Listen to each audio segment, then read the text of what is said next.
Finding a rational number between two numbers. हम लोग देखते हैं किस तरह से दो नंबर के बीच में एक रेशनल नंबर को फाइंड आउट किया जाता है। तो इसको समझने के लिए एग्जांपल लेंगे और उस एग्जांपल की हेल्प से हम इसे सीखेंगे। तो सबसे पहला जो हमारा एग्जांपल है वो ये है कि हमें एक रेशनल नंबर फाइंड आउट करना है 3 और 4 के बीच। तो देखते हैं इसका सॉल्यूशन क्या होता है। इसका सॉल्यूशन हो जाएगा, हम इस 3 और 4 इन दोनों नंबर को ऐड करेंगे और इसमें हम 1/2 से मल्टीप्लाई करेंगे। तो देखते हैं क्या आता है। 1/2 इंटू 4 प्लस 3 को ऐड करेंगे 7 आपको मिलता है। इट मीन्स 7 1 जा 7/2। It means 7/2 is a rational number between 3 and 4। 3 और 4 के बीच में 7/2 एक रेशनल नंबर है। अब हम देखते हैं इसी तरीके से एक दूसरा एग्जांपल। इस दूसरे एग्जांपल में हम डेसिमल नंबर लेंगे 0.3 और 0.4 के बीच में एक रेशनल नंबर को फाइंड आउट करते हैं। देखते हैं कैसे करते हैं। इसका भी सॉल्यूशन हम लोग लिखेंगे 0.3 जो पहला नंबर है वो और जो दूसरा नंबर है 0.4, इन दोनों को ऐड करते हैं और इसे 1/2 से हम मल्टीप्लाई करेंगे। तो देखते हैं क्या आता है। 1/2 इंटू 0.3 और 0.4 को जब हम ऐड करेंगे तो हमें मिलता है 0.7। ये हो जाता है 0.7 को 1 से मल्टीप्लाई करेंगे तो आपको मिलेगा 0.7/2।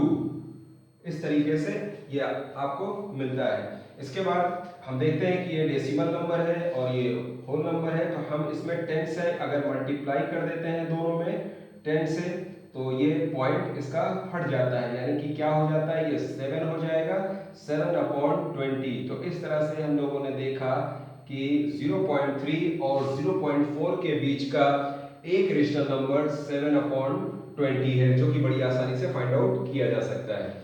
इसके बाद एक तीसरा एग्जांपल लेते हैं और उसमें देखेंगे किस तरह से दो फ्रैक्शनल नंबर के बीच में, यानी दो फ्रैक्शन के बीच में किस तरह से एक रेशनल नंबर को फाइंड आउट किया जाता है। तो पहला नंबर है 1/3 और दूसरा होगा 2/3। इसके बीच में एक रेशनल नंबर को फाइंड आउट करेंगे। तो देखते हैं इसका सॉल्यूशन क्या होगा। क्या लिखेंगे सॉल्यूशन। हम इन दो नंबर्स को लेते हैं, यानी 1/3 प्लस 2/3।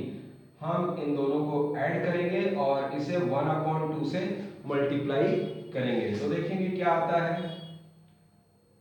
1/2। और यहां पर अगर हम देखें तो ये जो फ्रैक्शन दोनों दिए गए हैं ये लाइक फ्रैक्शन है, यानी कि दोनों के डिनोमिनेटर सेम है। तो उस केस में हम क्या करेंगे कि 1 और 2 को हम ऐड कर लेते हैं, यानी न्यूमरेटर ऐड कर लिए जाएंगे और डिनोमिनेटर को एक को कॉपी कर लिया जाएगा इस तरह से। तो आपको मिलता है 3 1 जा 3 और 3 2 जा 6। तो आपने देखा इस तरह से 1/3 और 2/3 के बीच में एक रेशनल नंबर को इस तरह से हमने फाइंड आउट कर लिया। एक एग्जांपल और लेते हैं और उसको समझते हैं। ऐसे दो फ्रैक्शन हम लेते हैं जो अनलाइक फ्रैक्शन होंगे, यानी उनके डिनोमिनेटर सेम नहीं होंगे। तो एग्जांपल हमारा हो जाता है, एक ले लेते हैं 1/2 और ले लेते हैं 2/3। इनके बीच में देखते हैं एक रेशनल नंबर कैसे फाइंड आउट किया जाएगा। तो इसका सॉल्यूशन हम लोग लिखते हैं 1/2 जो पहला नंबर है और प्लस 2/3 जो दूसरा नंबर है। इन दोनों को हम ऐड करेंगे और 1/2 से मल्टीप्लाई करेंगे। लेकिन इसमें एक चीज आपने नोटिस की होगी कि ये दोनों अलग हैं, यानी कि 2 और 3। तो इसको किस तरह से हम लोग करेंगे। तो यहाँ पर हम लोग क्या करते हैं 1/2 को लिख लेते हैं और इसको लिखेंगे। ये हमारा क्या है 2 और 3 डिफर कर रहा है, यानी सेम नहीं है। तो उस केस में हम एलसीएम इसका लेते हैं। तो 2 और 3 का जो एलसीएम होगा वो 2 3 जा 6 आ जाएगा। फिलहाल यहाँ पे मल्टीप्लाई करके इसका एलसीएम आ जाएगा, क्योंकि इसका कोई कॉमन फैक्टर नहीं है। इसके बाद हम क्या करते हैं 2 3 जा 6 एंड 3 1 जा 3। यहाँ पर 3 आ जाता है। जिस तरीके से नॉर्मल एडिशन ऑफ फ्रैक्शन का करते हैं, जिसके डिनोमिनेटर डिफर हो तो कैसे किया जाता है वही मैं कर रहा हूँ। तो यहाँ पर 3 2 ये 3 आ गया, फिर देन 3 2 जा 6 एंड 2 2 जा 4। तो आपको देखिए क्या मिलता है। आगे यहाँ पर आएंगे 1/2 और इंटू 3 और 4 को ऐड करेंगे आपको 7 मिलता है एंड 7/6।